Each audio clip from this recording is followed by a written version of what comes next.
السلام علیکم ورحمۃ اللہ وبرکاتہ حامدا ومصلیا اما بعد.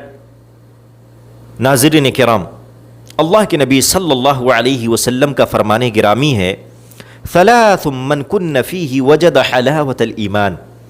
تین خصلتیں ایسی ہیں جن کے اندر یہ پائی جائیں وہ ایمان کی مٹھاس کو محسوس کرے گا، ایمان کی مٹھاس کو پالے گا. پہلی چیز یہ ہے ان یکون اللہ ورسولہ احب الیہ مما سواہما، کہ اللہ اور اس کے رسول صلی اللہ علیہ وسلم دنیا کی ساری چیزوں سے زیادہ محبوب اس کے نزدیک ہو. یعنی اللہ اور اس کے رسول صلی اللہ علیہ وسلم کے سامنے دنیا کی ساری چیزیں کوئی حیثیت نہیں رکھتی، یعنی اللہ اور اس کے رسول سب سے اونچے ہیں.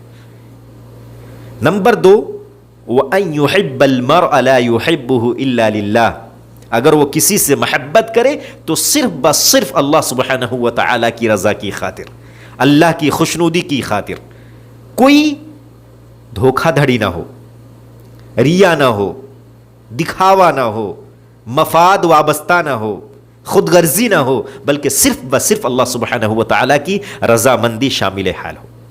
نمبر 3، وَأَن يَكْرَهَ أَن يَعُودَ فِي الْكُفْرِ كَمَا يَكْرَهُ أَن يُقْذَفَ فِي النَّارِ. اور تیسری چیز یہ ہے کہ وہ کفر میں جانا ایسے ناپسند کرے جیسے کہ وہ آگ میں جھونکا جانے کو ناپسند کرتا ہے.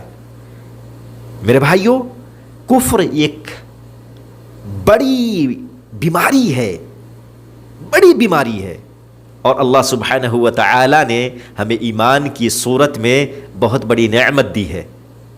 ایمان اور اسلام دنیا کی سب سے بڑی نعمت ہے، اس پر ہم اللہ سبحانہ و تعالیٰ کی جتنی شکر گزاری کرے کم ہے.